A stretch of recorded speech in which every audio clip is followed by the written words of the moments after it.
El, Listo. el de Eureka no lo he leído, excepto esa parte que enviaste tú. Pero él tiene un cuento anterior, que no me recuerdo el año. Sí sé que Eureka es el último libro así que él escribe con unos ensayos que hace después él, que es como 1848, 49 creo. Bueno, y está este cuento que se llama Melonta Tauta, que es un cuento bastante interesante porque es como tiene un aire de Julio Verne, que creo que Poe era admirador de Julio Verne, me corrige si no es así. De hecho, tiene otros cuentos que él toma, creo, de Julio Verne y los continúa, pero bueno, esa es otra historia. Y en este cuento él habla sobre Kepler, sobre esos dos métodos también. Es como la misma idea, me recordó un poco, ¿no? Como que él va desarrollando toda esta idea y seguramente en Eureka lo toma y ¿no? Es como lo que hace un músico, ¿no? En el fondo, que se queda con una melodía muy pequeña, con una idea muy pequeña al principio y la va desarrollando, desarrollando, desarrollando, desarrollando, desarrollando, ¿no? Hasta que hace una obra maestra. Creo que eso mismo hace Poe y hace Kepler y muchos científicos. Y es lo que hace Lin también, LaRouche, ahora me he dado cuenta que es también más o menos la misma idea que va. Uno muchas veces lee como varios escritos de LaRouche y a veces ve muchas ideas, pero como que parece que las repite, pero es un proceso, yo creo que él va desarrollando y cada vez le va poniendo más cosas, ¿no? Dentro de su propia investigación. Y esto sí es cierto, pero tengo que buscarlo bien porque eso lo conseguí en un libro físico, que hay una carta de él, de Poe, de Edgar Allan Poe, que él dice que todos sus cuentos, algo así, estoy parafraseando, todos los cuentos que él escribió eh, llevaban como una misma dirección, una misma idea, aunque no lo aparecieran, ¿no? Y que todos iban como en la misma dirección, aunque cada un cuento pareciera cosas separadas por sí mismas, pero que él lo que estaba haciendo era trabajando una sola idea en todas sus obras. Y creo yo que termina con Eureka, ¿no? Es como la culmine, ¿no? Como su ópera omnia, ¿no? Es como ¿cómo se llama la de Cusa? Se me olvidó. La docta ignorancia, ¿no? Juan, no sé, pero ¿sobre La qué obra que habla? usa es sobre los contradictorios, ¿no? Me parece que eso es lo que hace Cusa en esa obra, ¿no? La docta ignorancia, como que todo lo que ha desarrollado la toma y lo pone en ese trabajo, explicando cuál es la idea, ¿no? Que él estaba desarrollando, o al descubrimiento, que sé yo.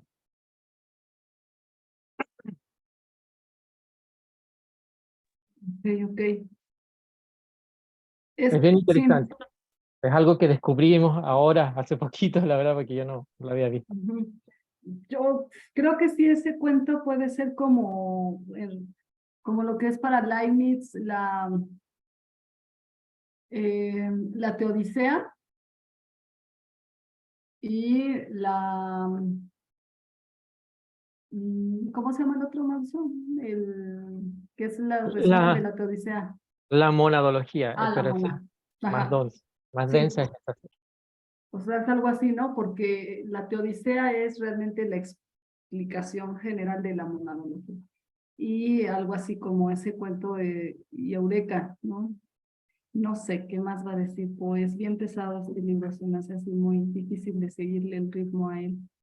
Eh, Porque pero es tan padre, hace una burla a ese método, como este cuento, antes ya de entrar, voy a ir compartiendo para que no se nos vaya, pero es bueno compartir estas partes de que podemos también revisar como referencia a las ideas de LaRouche y que queda más claro.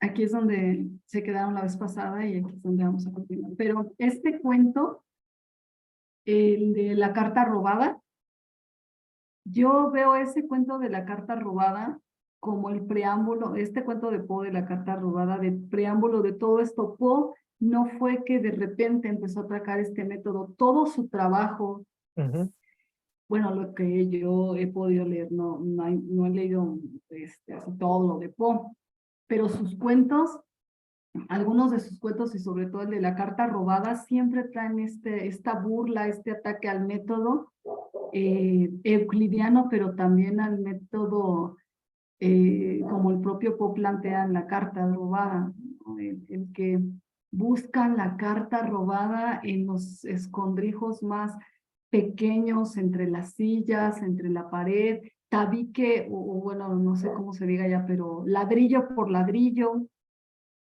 abajo del piso, entre la alfombra, adentro de los tubos de las sillas, en fin, por todos lados.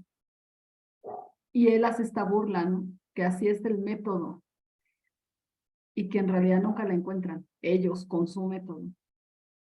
La encuentra, bueno, la encuentra Poe, pero, bueno, no Poe, sino el de cuento, ¿no? Y explica cómo la encuentra y es tan, sí parece lógico.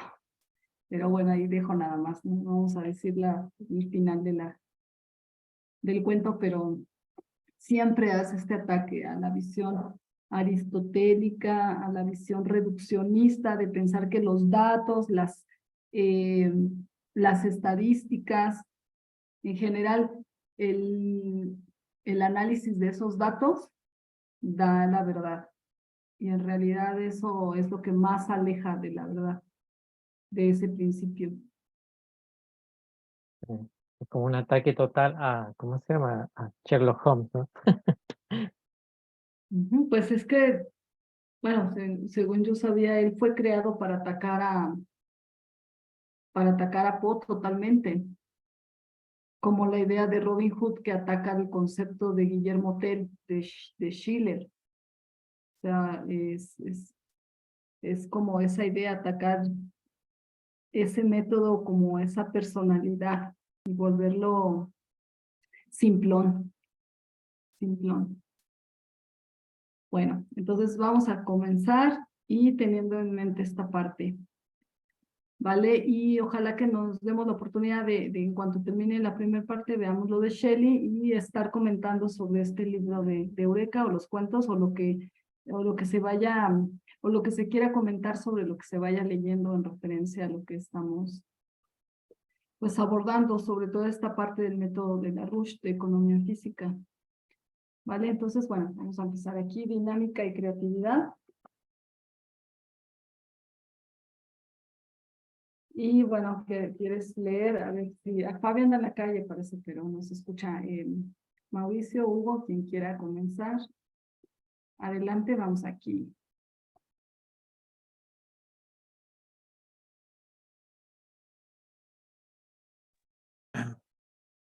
Bueno, leo yo, empiezo. Sí, dale. Gracias. Dinámica y creatividad.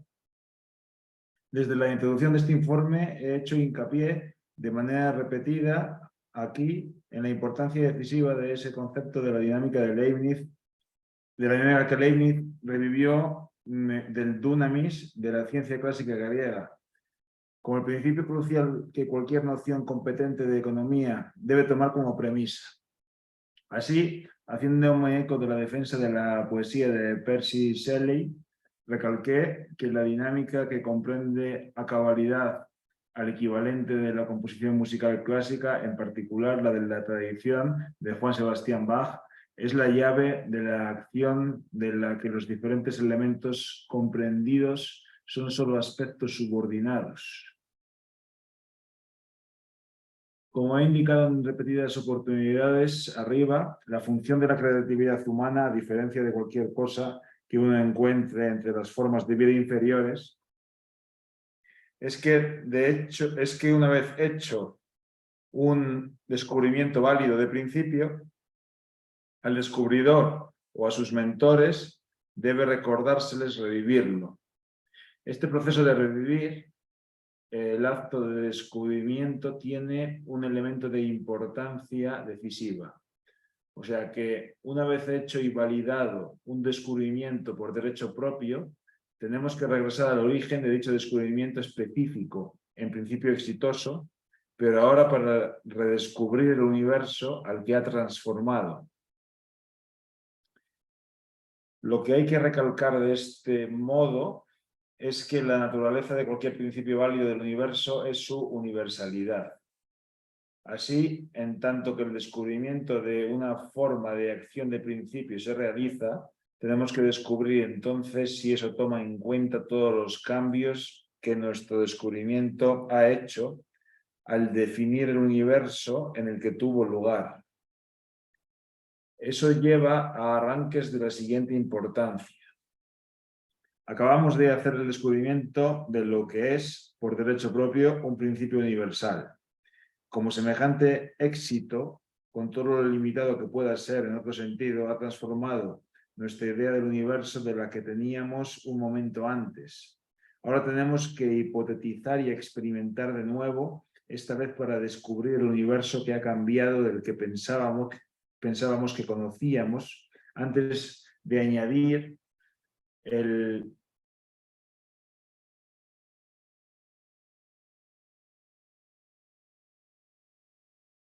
antes de añadir el nuevo descubrimiento a nuestra lista.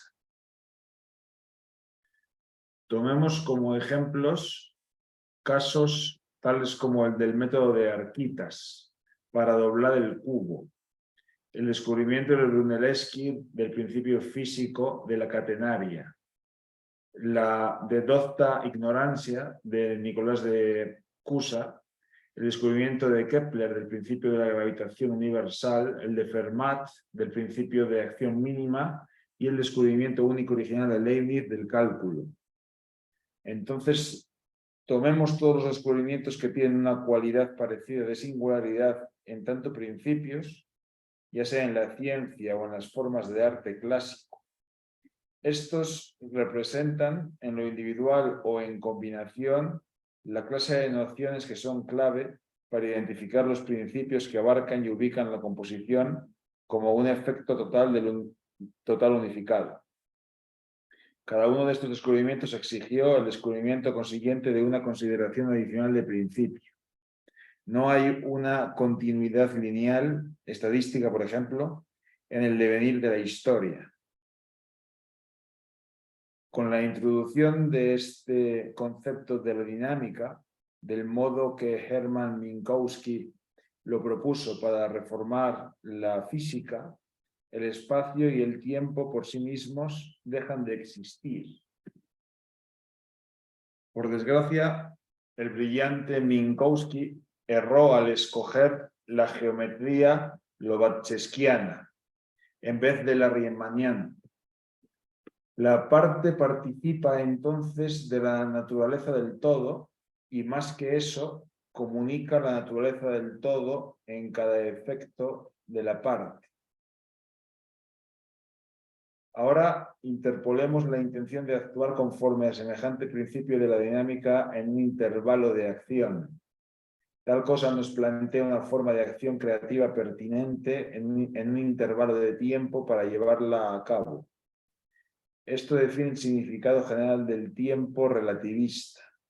Así, mediante la intervención de los principios de actos que transforman el espacio-tiempo, ni el espacio ni el tiempo son formas vacías. Tenemos, en cambio, para decirlo sin complicaciones, un espacio-tiempo físico. Esta aplicación de semejante concepto de la dinámica a procesos sociales considerados en esas condiciones es la verdadera clave de los principios de una ciencia práctica de la economía física.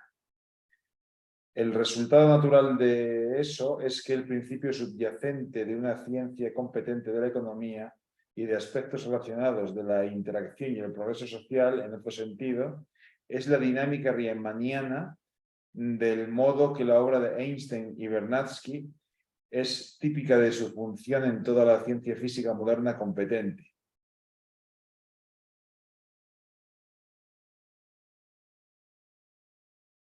Tomemos una clase de acción relativamente sencilla, correspondiente al perfeccionamiento asociado de un principio del proceso de la producción física. Esto aumenta los poderes productivos del trabajo aun si la acción del operario humano no se ha alterado de otro modo. Lo característico de una parte del proceso productivo en un sistema se irradia como una expresión de la dinámica del todo. Así, mediante la introducción de los principios físicos nuevos correspondientes, la productividad de toda la economía ha aumentado. Del mismo modo general que la experiencia de lo que resultó ser la creación de Estados Unidos ha representado una característica dinámica de la distinción entre la sociedad estadounidense y las europeas, que tienen el mismo origen que quienes están con nosotros aquí. Este aumento no se limita al acto de la producción misma. El mejoramiento del ambiente de producción también aumenta la productividad expresa, la parte del conjunto de la dinámica expresa del todo, en el sentido de que el ciudadano, independientemente de cualquier otra cosa que él o ella encarne, también refleja el carácter dinámico de la sociedad entera. ¿Quieren hacer algún comentario? ¿O continuamos? Pues ¿Quieren? es Continuamos. bastante denso, ¿no? El concepto este de dinámica, que tiene su origen en la ciencia física, ¿no? Con abandonar las ideas de espacio y tiempo vacíos o absolutos, y que luego es lo mismo que se aplica a la economía o a las ciencias sociales, ¿no? Al proceso creativo.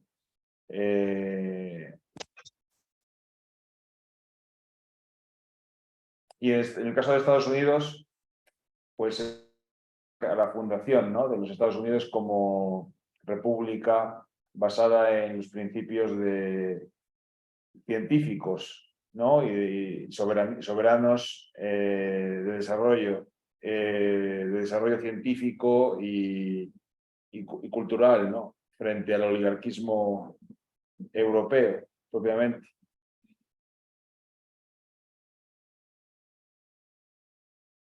Sí, es densa esa parte también por el tema de cuando lo que tú comentas y cuando dice LaRouche, bueno, cuando se hace un descubrimiento de principio, se tiene que volver a hacer el descubrimiento, o sea, redescubrir.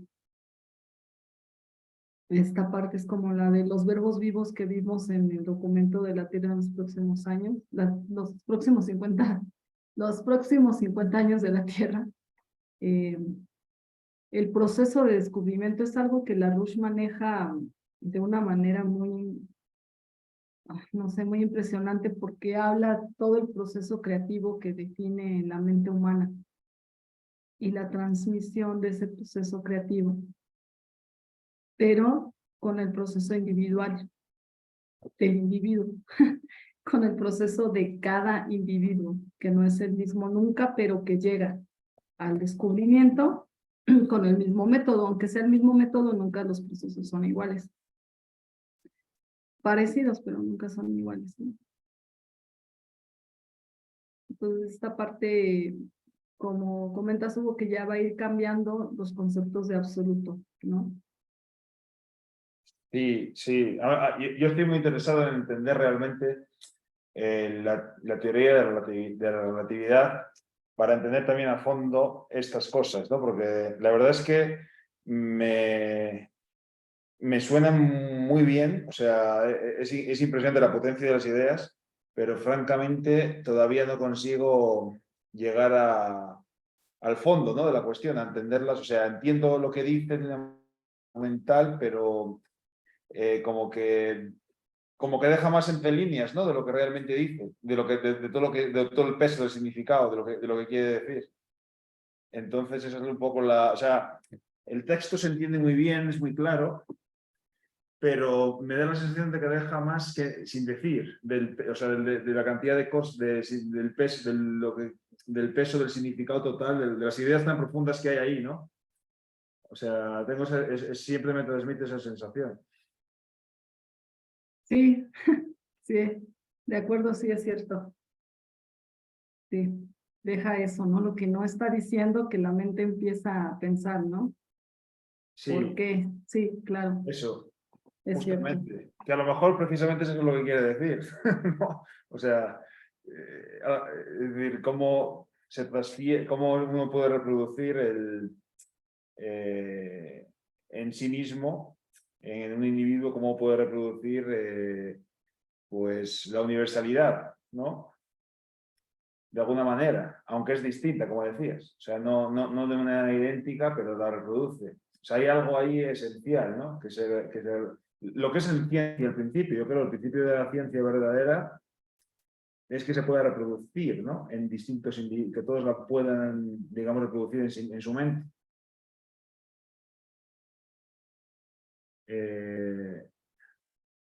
Sí.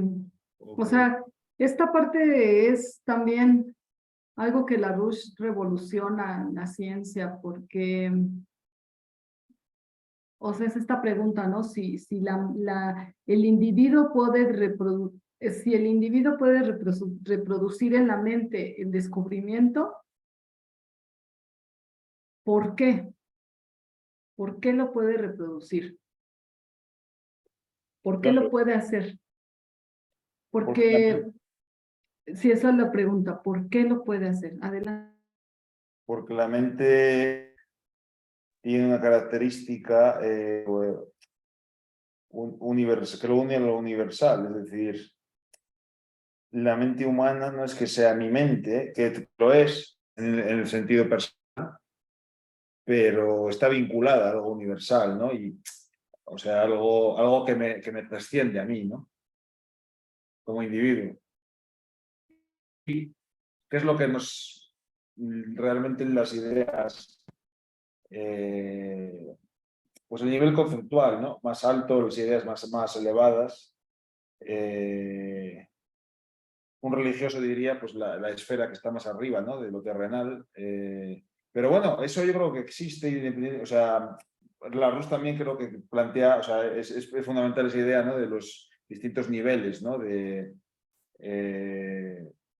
los distintos niveles en los que estamos, ¿no? Que hay un proceso de arriba abajo, ¿no? O sea, nunca lo simple crea lo complejo. Yo creo que esa idea también está ahí siempre.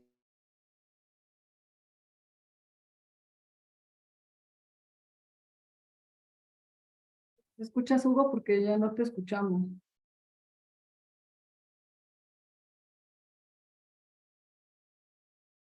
Vamos a dar un momento a ver. Hola, Carlos Julio, bienvenido, ¿cómo estás? Se me ha cortado la conexión a internet, yo creo. Ah, sí. Ah, Buenas, ¿cómo las ya volví. Perdón. No, a ver, Hugo, no te escuchábamos, sí, qué bueno, ya te escuchas. Ya. No, se me cortó, yo creo. No, pero ya había terminado de hablar, prácticamente. O sea, Ah, no. ok, vale. Y estábamos saludando a Carlos Julio. Bienvenido, Carlos Julio, ¿cómo estás? Muy bien, saludos a todos y todas. Saludos, ¿cómo está todo por allá? Pues bien, yo creo que ahí pues el gobierno aquí muy enredado. El único positivo es que por lo menos en el gobierno se está moviendo la idea de, no sé quién lo invitaría a hacer parte de los BRICS. Están como el ministro de Hacienda está hablando del tema. Me parece Ah, como ok. un tema positivo. Ah, ok, bien. Bienvenido. Aparte, pues con esto que Helga, ¿cómo decirlo? Dio luz verde o dijo que sí, vamos a estar con la campaña de los BRICS ya como punta de lanza del trabajo con los jóvenes, o así yo lo entendí. Pero creo que sí, ya nos ha dicho de diferentes maneras que sí, que la cultura de los BRICS necesita entenderse en Latinoamérica. Entonces es importante esta parte. Qué bueno, Carlos Julio. Bienvenido, y pues estamos aquí en la lectura comentando esta parte, por qué la mente del ser humano puede descubrir, redescubrir, descubrir, volver a descubrir y transmitir un principio, que es lo que le da esa capacidad de cómo es que lo puede hacer. Porque hay otra versión que plantea que no se puede. Solamente puedes describir los fenómenos eso es algo que también habló Helga en la reunión de jóvenes, porque los otros métodos en la ciencia solamente se limitan a describir los fenómenos, una relación descriptiva de hechos, datos, estadísticas, y solamente de lo que ya pasó. Porque ¿cómo quitas a ese método todo el poder? Diciéndole que se haga un pronóstico de lo que no ha pasado, de lo que va a pasar. ¿Por qué? Porque los métodos en donde se contempla lo que ya ocurrió es lo que precede a un análisis de lo que va a ocurrir en adelante, como una proyección muy básica. Aunque tenga complejidad en los datos, aunque tenga complejidad en todos los sistemas que se utilicen, pero es una proyección solamente de datos, no hay un método. Y LaRouche lo que defiende del método de Kepler, de Leibniz, su propio método en la ciencia es que no se hace una proyección nunca en la historia, lo que ocurre nunca se puede hacer una proyección directa en base a lo que ya pasó, sino LaRouche planteaba que lo que requiere el individuo es ser un estadista, plantear lo que va a ocurrir, por qué va a ocurrir y cómo cambiarlo en caso de que se requiera. El pronóstico, donde no sabes nada de lo que está ocurriendo o el fenómeno, tal vez no puedas tener tantos datos, pero lo construyes. Sabes hacia dónde va porque entiendes como todo el ciclo, de dónde viene, ¿no? Esta parte creo que se entiende mejor con la práctica, haciendo alguno de los experimentos con el trabajo de Kepler, por ejemplo. Y aquí nada más para comentar, porque esa parte yo nunca la he trabajado, pero recuerdo que había un artículo de movimiento de cómo Gauss determinó la órbita de Ceres teniendo solamente 3 puntos. ¿Cómo lo hizo? No lo sé. No lo sé, no lo he trabajado, pero recuerdo que estaba este documento de cómo Gauss se quería saber cómo era la órbita y solamente tenían 3 posiciones y Gauss lo construye y lo resuelve con 3, ¿no? Ahí es donde él desarrolla también los mínimos cuadrados. En fin, pero esta diferencia de método, ¿vale? Entonces, si quieren comentar adelante, y si no, como continuamos, estamos aquí, ¿verdad? En general.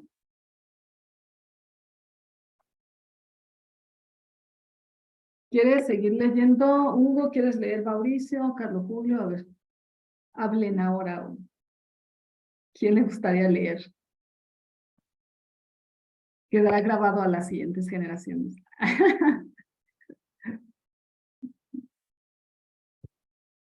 No hay problema, si otro quiere leer, adelante, le cedo el turno, si no, sigo.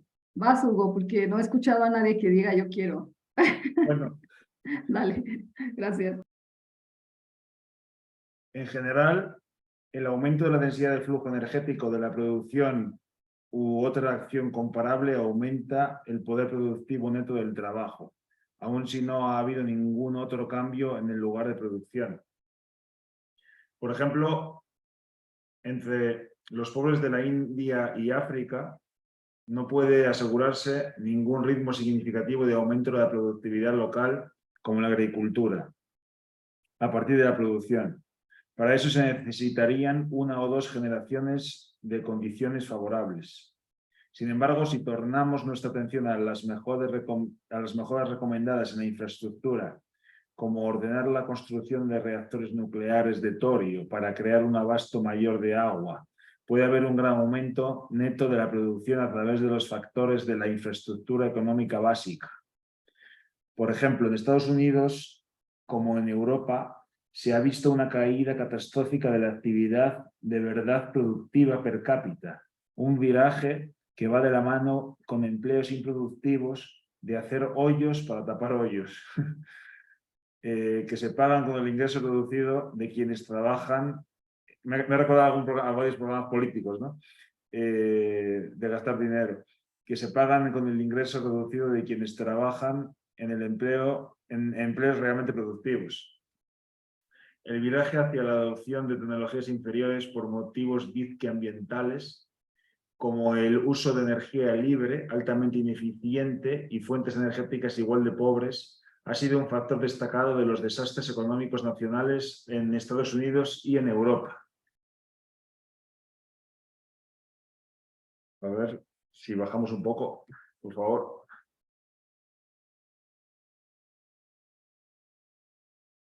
Una consecuencia de suyo desastrosa relacionada ha sido la disminución de la capacidad productiva de la población en general por la pérdida calamitosa de destrezas productivas al aumentar el acento en las formas alternativas de empleos como el de cazador de caracoles o contador de cagarrutas.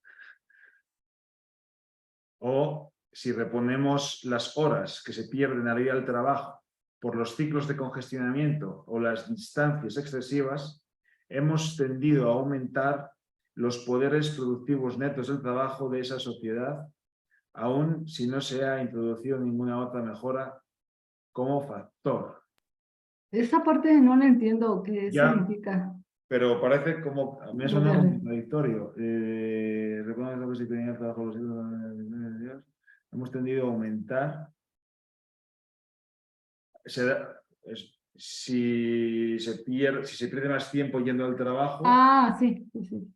hemos tendido a aumentar los poderes productivos netos del trabajo de esa sociedad. Sí. Eso no lo entiendo, ¿eh? Ahí en este video, otra vez ese video nos va a ayudar mucho porque explica justo este párrafo chiquito. LaRouche lo explica en el video de la triple curva. Ahí habla LaRouche de que en realidad cuando el empleo del individuo está tan lejos y tiene que tomar transporte de 1 o 2 horas, sabemos de eso, ¿no? Como las ciudades, sobre todo la Ciudad de México, es así impresionante las distancias, no las distancias, sino los tiempos, ¿no? Total, entonces puedes tardar 1 hora, 2 horas en llegar al trabajo. Entonces, Lynn, en esta... A ver, espérenme, porque me está diciendo... Fabi, sí está bien, Fabi. Yo recomiendo que cuando uno no tiene buen internet entre por teléfono al Zoom, porque uno escucha por lo menos más claro, aunque no sabe ni quién está porque solo escucha. Pero está bien, Fabi, se va a quedar grabado. Ok, bueno, entonces en este video, Lynn explica esta parte, que en realidad el tiempo que tarda el individuo para llegar al trabajo, eso debe ser considerado como horas también dentro del trabajo, porque es el tiempo que el individuo tarda en llegar. Por ejemplo, porque por ejemplo, si tardas 2 horas de que sales de tu casa y llegas a tu trabajo, son 2 horas, pero cuando regresas son otras 2 horas. Entonces Lynn dice, en realidad el individuo no trabaja 8 horas, trabaja 12. Claro. Por los traslados. Y eso, dice LaRouche, una debe eliminarse. Por eso él plantea lo de las, ay, se me fue ahorita, el círculo de las ciudades, no, pero se le llama de una manera, ¿se acuerdan? Bueno, que el trabajo, el empleo de la gente debe estar muy cerca de donde vive, 1. 2, porque eso, como se manejan las empresas, es como que, bueno, eso depende del trabajador, el tiempo que se tarde y es su asunto. Pero Lynn dice que no, es asunto de la empresa porque no se da cuenta que está perdiendo productividad del individuo al desgastar tanto tiempo en los traslados y porque eso implica un gasto, un costo, ¿vale? Un costo dentro del proceso productivo y que también debe ser considerado. 1, eliminarse, y 2, en caso de que eso no pueda ser posible en ciertas zonas, debe ser considerado como parte del costo del proceso productivo. Entonces, bueno, pero recomiendo este video de LaRouche de la triple curva donde Lynn aborda justamente este párrafo. Por palabras de LaRouche, mejor para que lo escuchen. Sí, pero a ver, dice que si reponemos las horas que se pierden al ir al trabajo, ya, si reponemos o sea, si las empleamos bien, quiere decir. Sí, o sea, porque dice, aunque no hayamos, es más, por ejemplo, si no se ha hecho mejoras de los bienes de capital en una empresa, en una industria, o sea, si no ha habido mejoras, una de las mejoras que se pueden implementar de forma inmediata es, porque este párrafo va conectado al de arriba, dice, una consecuencia de suyo desastrosa relacionada ha sido la disminución de la capacidad productiva de la gente, Sí, ¿no? O sea, el núcleo es por qué la población hemos perdido, porque por supuesto que sí, es impresionante, hemos perdido la capacidad productiva. Dice Lynn, por la pérdida calamitosa de destrezas productivas al aumentar el acento en las formas alternativas de empleos, como el de cazador de caracoles o contador de cagarrutas. Eso, Eso, eso es gracioso, lo que pasa que es totalmente cierto. Yo la pérdida de productividad real se ve en el tipo de trabajos que tenemos en la sociedad postindustrial, ¿no? Claro, hemos pasado, en el momento en que pasamos de una sociedad industrial a una sociedad de servicios, es el primer paso, digamos, el convertir, darle acceso al sector terciario. Pero luego, claro, esto ha avanzado más, que es que los servicios pues son cada vez más etéreos, digamos, pues servicios, no digamos servicios financieros, por ejemplo, ¿no? Con toda esa sofisticación que tiene, pero que en el fondo es humo todo. Todo eso es un ejemplo de empleo improductivo, ¿no? Pero yo ahí hago autocrítica, yo incluso me hago crítica a mí mismo, ¿no? Y mi empleo también es improductivo en cuanto a las potencialidades que podría tener, porque como ingeniero, pues debería estar trabajando, yo que sé, en turbinas, ¿no? De reacción o en buscar la eficiencia de densidad de flujo, y en cambio, pues estoy trabajando en energías de baja densidad, ¿no? Y eso es una autocrítica que hago, y claro, y también te das cuenta cómo la Rus tiene razón en eso, ¿no? Pero claro, es que casi todo el tejido productivo, por llamarlo algo de productivo entre comillas, es de ese tipo, es muy, pues como de dar servicios, de no hacer algo, digamos, porque lo único que tiene valor es cuando creas arte, cultura, ciencia o desarrollos tecnológicos asociados, ¿no? Luego también, claro, obviamente hay todo un cuerpo de trabajos que son necesarios para que todo eso funcione, claro, y útiles y demás, y valiosos, lo que uno quiera. Pero el problema es ese, que la inmensa mayoría de los trabajos no producen ni comida, ni bienes de equipo, ni bienes industriales, ni fomentan la creatividad elevada, o sea, es mera gestión de cosas, ¿no? De lo que hay, digamos. Y así, yo creo que el trabajo hoy en día en general se define por los gerentes. Creo que el gerente es la gran figura que representa este paradigma postindustrial de empleos improductivos, ¿no? Ahí dando órdenes en una oficina, digamos, pero que no se hace nada. Digo, siendo honestos, ¿no? Realmente. Nada, en el sentido de la métrica de la economía física. Entonces, sí, eso es lo que... Lo de cagarrutas es muy... No sé, yo no sé quién andará, si el banquero o el de las cagarrutas más productivo, ¿no? De los dos. No le vayas a decir eso a un gerente. Digo, o yo instalando paneles solares, ¿eh? Tampoco digo, igual ando ahí. Ah, Por no ofender a nadie, ¿eh? Yo siempre hago autocrítica. sí, cagarruta es una palabra española para excremento. Ya. ok, no, nunca lo había escuchado. Ya sé. Se ve que ya sabemos quién tradujo este documento en español. Ok. Pero en el ejemplo anterior del agua queda más claro, ¿no? Porque en el fondo, por mucho que si tienes agricultura, ¿no? Y tratas de trabajar el triple, si no tienes la infraestructura que te lleve el agua que necesitas, pues no te sirve de nada, ¿no? Y sin embargo, si llevas el agua, puedes hacer lo mismo y tu producción va a aumentar porque tienes mejor riego. Creo que ese es como el ejemplo más claro. Este del transporte está bastante bueno porque, claro, gastas, en vez de invertir esa energía en estar 2 horas metido en el tráfico, se podría, ¿no? invertir en otra cosa. Bueno, se me ocurre, salvo que en el tráfico vayas leyendo la Rus, ¿no? en el atasco. Entonces igual papel. No, yo creo que no. Si le dijeras eso a la Rush, se enojaría, yo creo, pero ¿cómo está? No, pues sí, es que Es dices, bueno, broma, tal es vez, broma.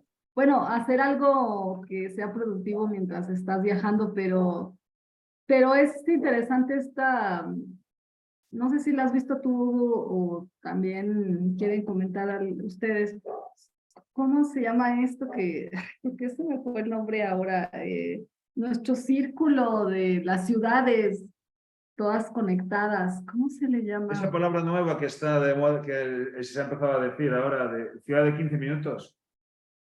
No. Bueno, mira, ni sé. A ver, no te voy a decir que no, porque ni sé cuáles son las ciudades de 15 minutos, pero no es el nombre, me refiero. Pero, ¿cuáles son esas ciudades de 15 minutos? Es una forma de... Esto suena a foro de Davos, totalmente. Este tipo de ideas, ¿sabes? De globalistas totales, este tipo de... Pues básicamente control de la población. Tener a la gente confinada. O sea, claro, siempre esto se disfraza muy bien, porque aparentemente, incluso a veces, en cierta apariencia, hasta coinciden con la Rus, porque dicen, no, es que mejor no desplazarse, mejor trabajar localmente porque se pierde mucho tiempo, ¿no? Entonces, eso parece como una buena idea, pero sin embargo esta gente siempre esconde luego cosas mucho más perversas, ¿no? En el fondo, disfrazado de bondades. Entonces la ciudad de 15 minutos es el concepto de tenerlo todo ahí a mano, ¿no? O sea, que tú no tengas que ir más allá de los 15 minutos de tiempo en viaje, lo tengas todo allí, en la ciudad. Claro, pero esto, esta no es la solución, sería tener un buen sistema de transporte, no porque eso se entiende al final que no vas a tener infraestructura, vas a estar allí pues a lo mejor con tecnología de internet, de conectividad, pero no con infraestructura física de transporte. Entonces, es un concepto al final de ciudad mal comunicada, ¿no? Como dividida en secciones. Y eso al final, pues yo creo que no es... Entonces el concepto se ha empezado a decir, o sea, yo ya lo he oído mucho, ciudad de 15 minutos.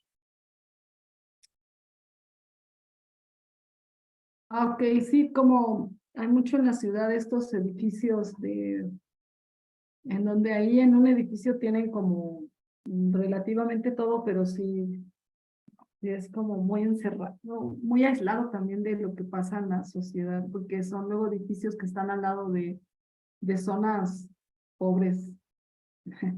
Es como extraña esa parte, pero sí, no me acuerdo cómo se llama. Es como que se me borró la memoria con ese. Pero la imagen son el círculo, es un círculo donde dentro, bueno, no es con un círculo literal, pero dentro está toda la capacidad productiva, ¿no? Parecería algo como lo que decías, pero no, en sentido productivo, porque en realidad muchas de estas ideas de tener todo en un lugar, claro, todo, pero lo que ya se produjo, porque la RUSH toma en cuenta la producción, o sea, necesitamos tener zonas productivas como la agricultura, sectores energéticos, realmente mini ciudades, pero con todo, empleos realmente productivos, ¿no? No mini ciudades donde los empleos son más de otro tipo, ¿no? Que no es productivo. Sí. Pero sí, a ver si me acuerdo y si no, lo mando para ¿cómo se llamaba este plan?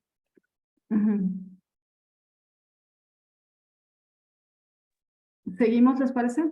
Vamos aquí okay. Esto no solo se aplica a mejoras particulares con esa forma, la disposición de la población en cuestión para la adopción de las mismas también es determinante. En general hay dos dimensiones generales de la cultura que tienden a definir el potencial relativo de desempeño de una población.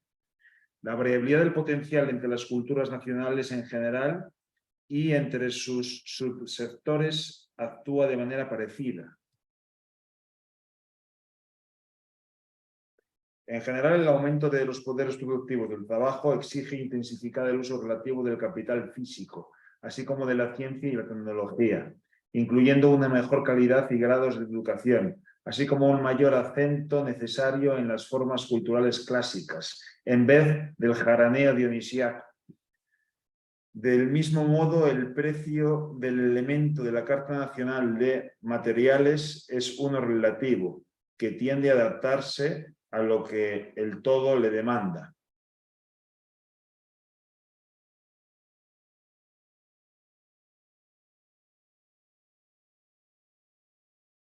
Seguimos. Estados Unidos y Alemania de 1877 a 1890. Uno de los saltos más grandes en la productividad nacional per cápita y por kilómetro cuadrado se dio en Alemania con la dirigencia del canciller Otto de Bismarck, aproximadamente después de la conmemoración del Gran Centenario de Estados Unidos en Filadelfia en 1877, y hasta que se dejaron sentir los efectos destructivos de la deposición de Bismarck de la Cancillería. Lo que causó este progreso en Alemania fue, en lo principal, la influencia de la victoria sobre el Imperio Británico en la Guerra Civil estadounidense de 1861 a 1865 y la explosión de progreso agroindustrial que Estados Unidos experimentó durante la década inmediatamente posterior.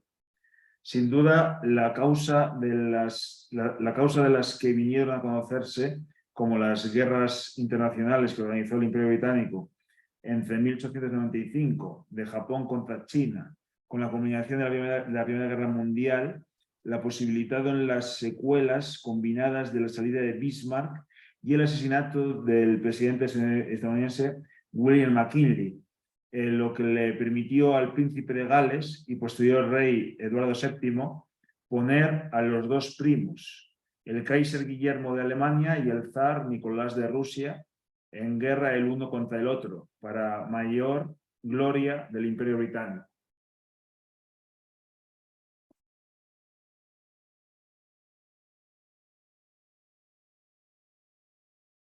La implicación era que lo que motivó a Gran Bretaña para emprender esas conflagraciones estilo Guerra de los 7 años del periodo 1890-1917 era hacerle la guerra a la construcción de ferrocarriles transcontinentales en Norteamérica y Eurasia. Esta, sin duda, fue la razón fundamental de todas las guerras del periodo. Pero la cuestión más esencial que motivaba la oposición a los ferrocarriles transcontinentales era que tales sistemas ferroviarios mudaban el poderío potencial de las economías, medido per cápita y por kilómetro cuadrado, del progreso marítimo al terrestre, minando así la supremacía marítima estratégica para la perpetuación del Imperio Británico. Un segundo. Es que Mauricio se va. Allá se fue. Ok, es que va a hacer unas llamadas a unos contactos para lo que tenemos el domingo en Chile. Por cierto, que vamos a estar allá, a lo mejor Hugo te va a invitar, Fabiola. Sí, ya hablamos. Sí, el domingo. No, el viernes. El viernes, no el 6. Sí, solamente que nosotros, como es en la ONU, el domingo pues no tendría en realidad mucho caso ir porque la ONU está cerrada. Entonces se hizo esta invitación para que fuera el viernes. Sí, entonces te confundimos un poco, pero sí, es el viernes 4 de agosto porque se podía hacer el viernes para que estuviera abierta la ONU y pudiéramos, hubiera más flujo y repartir de volante. ¿Vale? Pero seguramente Fabi está escuchando y ya se comunica contigo. Es el viernes a las 12 del día en la oficina de la ONU en Montes Urales. Ya sé dónde. Sí. Sí, es por el Metro Auditorio, pero bueno. Sí. Sí, bueno, pues a ver, igual, pues yo creo que en principio sí puedo ir, en principio. Sí, sí, no, qué bueno, sobre todo sabiendo que hoy, que es cambio de día, sería muy bueno que pudieras acomodar. Pero sí, va a ser, así que Fabi ya te mandó los datos, vale. pero sí es viernes, Montes Urales, ¿vale? Y otros lo van a hacer el domingo, porque por ejemplo en Chile el domingo se festeja el Día del Niño. Entonces va a haber mucho flujo en un parque y ellos van a estar ahí en ese parque porque es conveniente para el domingo. En nuestro caso, pues la ONU estaría cerrada, entonces preferimos mejor que sea el viernes y pues poder ahí estar en este despliegue. A ver, ¿vale? Muy bien. Sí. Bueno, solamente aclarar esa parte, por eso Mauricio se retira. ¿Ok?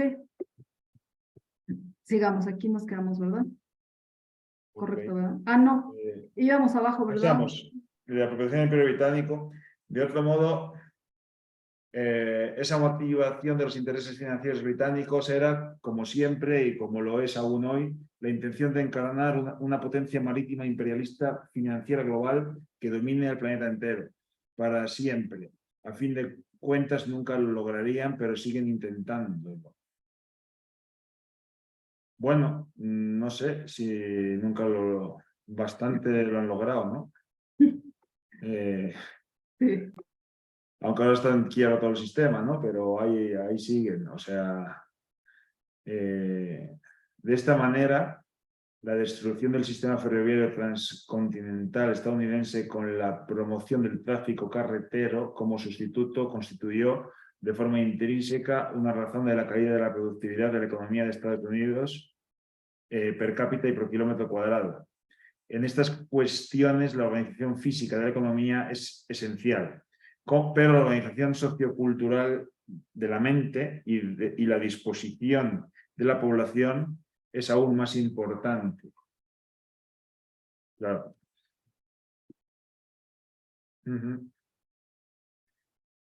La cuestión de la productividad.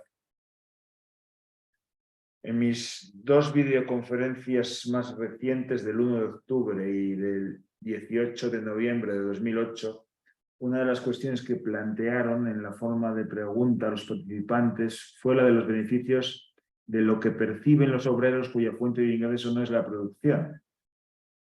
El razonamiento de la pregunta seguía el modelo del dogma inherentemente fraudulento de la utilidad marginal introducido en la fase final de las perversiones imperialistas británicas del siglo XIX.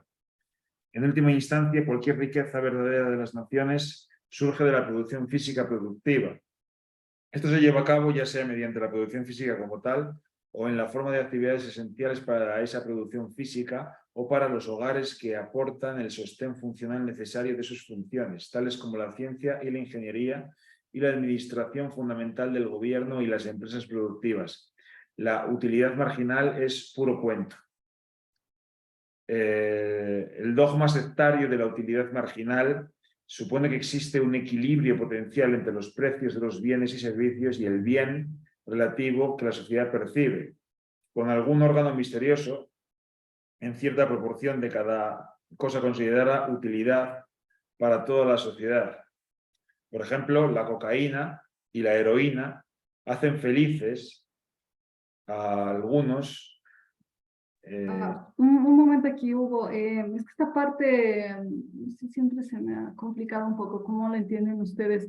A ver. Quizá porque no soy economista, pero este concepto de utilidad marginal. Allí también está Carlos Julio. Carlos Julio, ¿quieres también comentar, Hugo, también adelante, sobre este concepto de la utilidad marginal?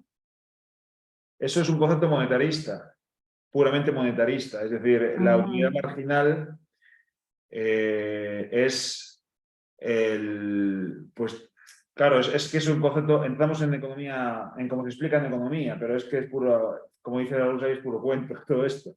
Pero la utilidad marginal es si yo, por ejemplo, en el caso más, si yo me soy un revendedor que compro refrescos a 20 pesos y los vendo a 22.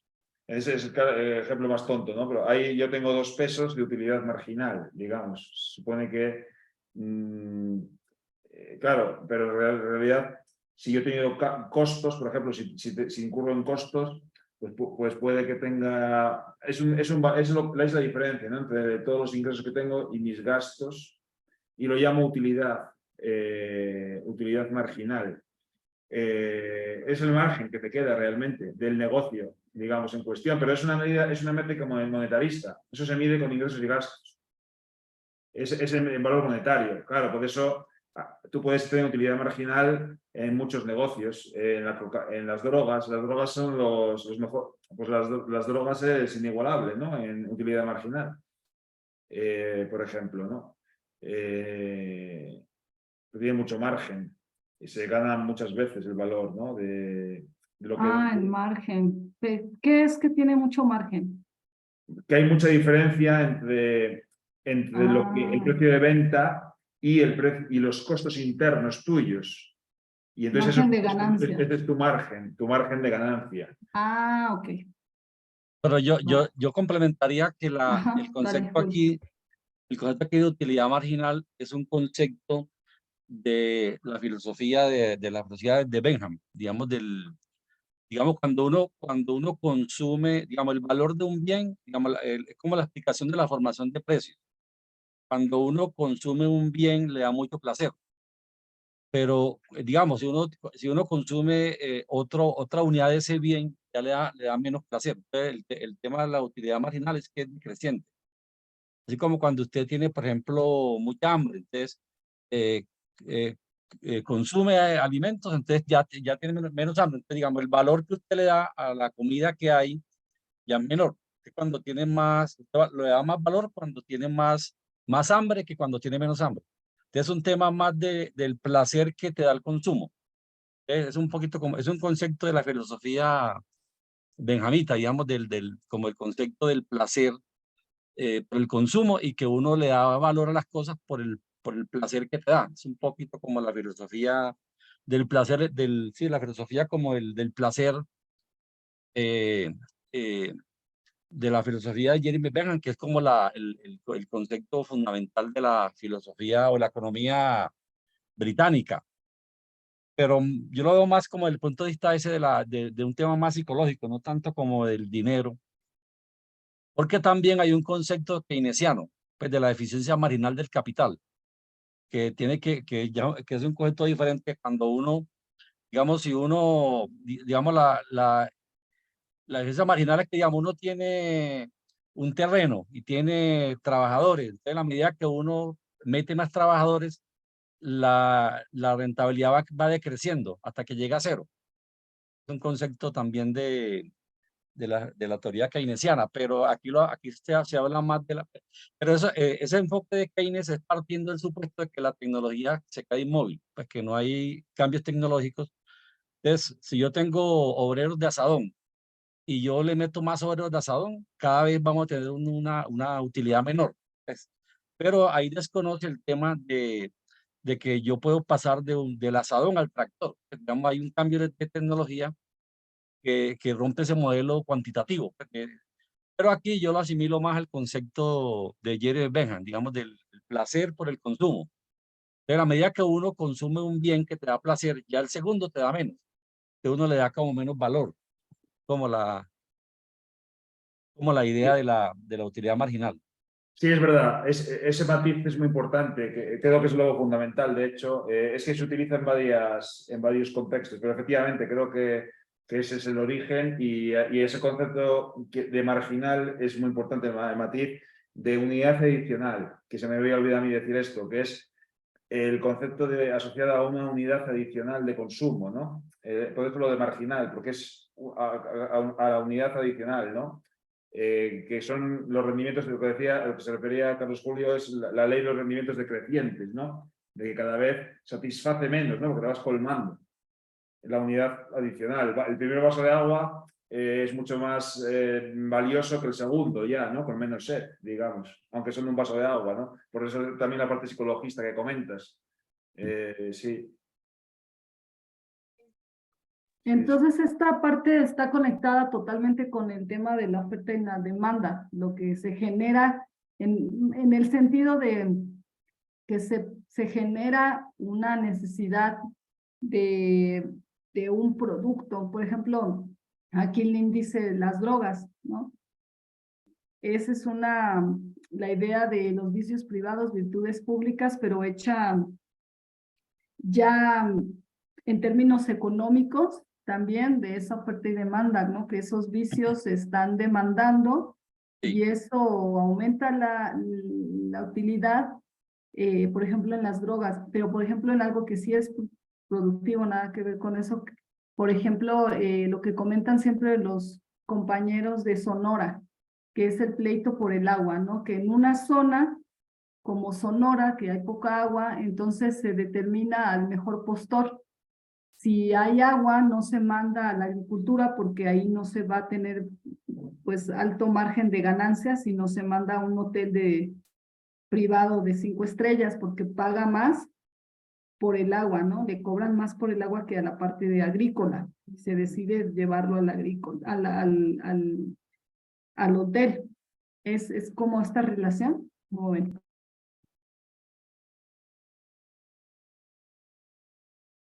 Pero aquí hablan, como hablan del siglo XIX, están hablando del concepto de la utilidad marginal de los neoclásicos, digamos, del consumo, digamos, del tema del bienestar o del placer que me da un consumo adicional, que en la medida que yo consuma más, eso va decreciendo, digamos, como el placer por ese consumo. Es un poquito más de la filosofía, digamos, de la corriente, digamos, la corriente económica llamada los neoclásicos, ¿cierto? Es un poco la forma como explicaban ellos la formación de precios en la economía. Era pues es una descomposición mayor frente a las teorías iniciales de los clásicos. El caso de Adam Smith, David Ricardo, esta ya es una composición más influenciada por la filosofía de Benjamin, del placer y el dolor, del consumo, que el placer que me da el consumo y en la medida que consumo más, decrece ese placer. Entonces, es un poquito la forma como explican el concepto de los precios en la economía. Y hacer sumas aritméticas, ¿no? Restando placer y dolor, ¿no? A ver cómo sale el balance final, ¿no? Como si se pudiesen sumar, ¿no? De alguna manera. Y el dolor es el pago que uno hace por un bien. El dolor. Y el placer es la satisfacción que da el consumo. Entonces, si yo tengo el dolor es el pago, el dolor es mayor que el placer, entonces ya no lo compraría. Un poquito como el... Claro. Claro, sí. Claro, Sí. pero evidentemente... Y hablan del siglo XIX, entonces es toda la economía de los neoclásicos, Walras, Evans, toda esa gente que básicamente tenía como es un concepto más muy hedonista de la economía, un concepto muy bestial de la economía. Sí. Pero ¿qué es el paradigma dominante realmente, ¿no? Todavía, sí.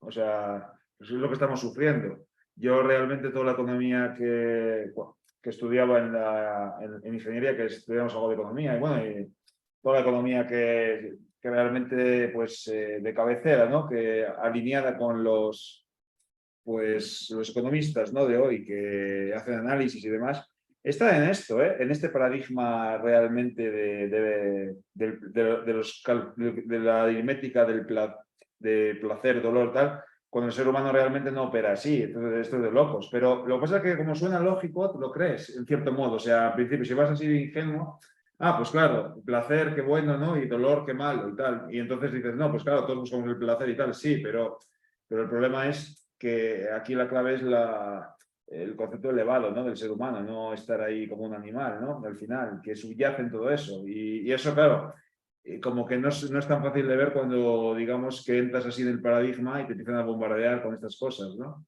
Y hay mucha perversidad ahí detrás, pero que aparentemente como que si no tienes estos conceptos más profundos, no es capaz de discernirla, esa perversidad, sino que hasta te suena hasta lógico, ¿no? E incluso como muchas cosas que hay, ¿no? De usos sociales que que por el uso y la propaganda pues parecen incluso no tan malas cuando son perversas. Y eso realmente la economía es todo en su totalidad ahora, es así, de este tipo, de hedonista, digamos.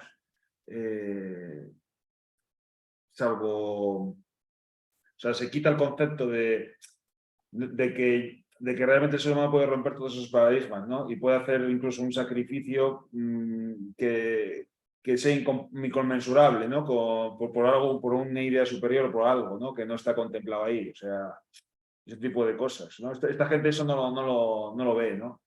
O el sacrificio por algo, no sé, o... Ok, sí, me quedó más claro. Gracias, sí. Ok. Son monetaristas, al final es que son monetaristas, porque luego traducen a moneda, a valor monetario todo esto. Para poderlo poner.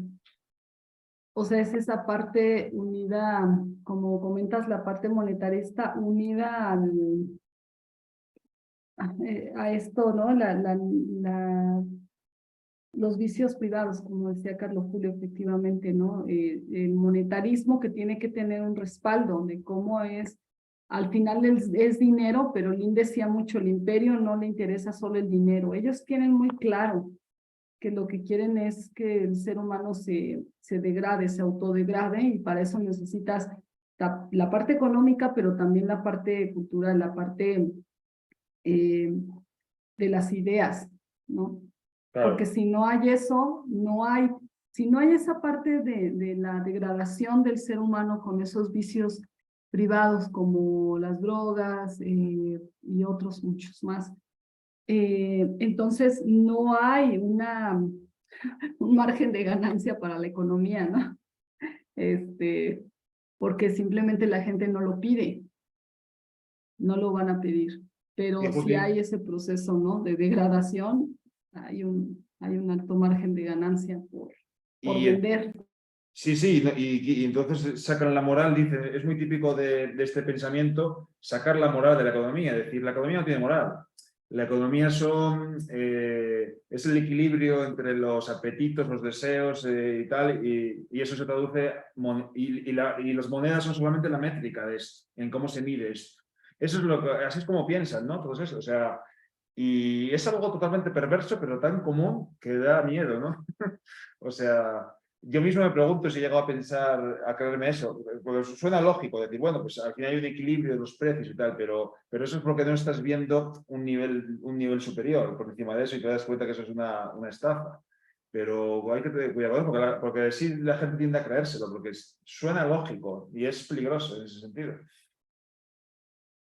Sí. Perfecto. Muy bien, no, pues vamos a seguir, si les parece, para terminar ese párrafo. Sí. Y ahí le dejamos. Era aquí, ¿verdad, Hugo?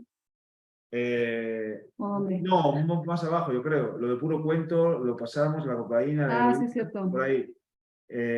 Sí, de hecho, no existe ningún precio monetario que pueda equilibrarse. A ver. ¿Aquí? Utilidad. Por ejemplo, la cocaína y la heroína hacen felices a algunos. No existe ningún precio monetario que pueda equilibrarse. Estados Unidos y otras experiencias han demostrado que el acuerdo de la sociedad en una serie de precios de comercio justo, entre comillas, es la mejor opción para definir las gamas de estos. No hay nada inherente a ese objeto llamado producto que define un precio adecuado para él. La productividad, sí. sí. Si les parece, aquí le dejamos por hoy. Voy a ponerle Sí. aquí Uy, un segundito. Okay. Vamos a poner aquí. Esto está pasando. Dame un segundito. ¿Dónde va? Lectura 01. Ah, 01.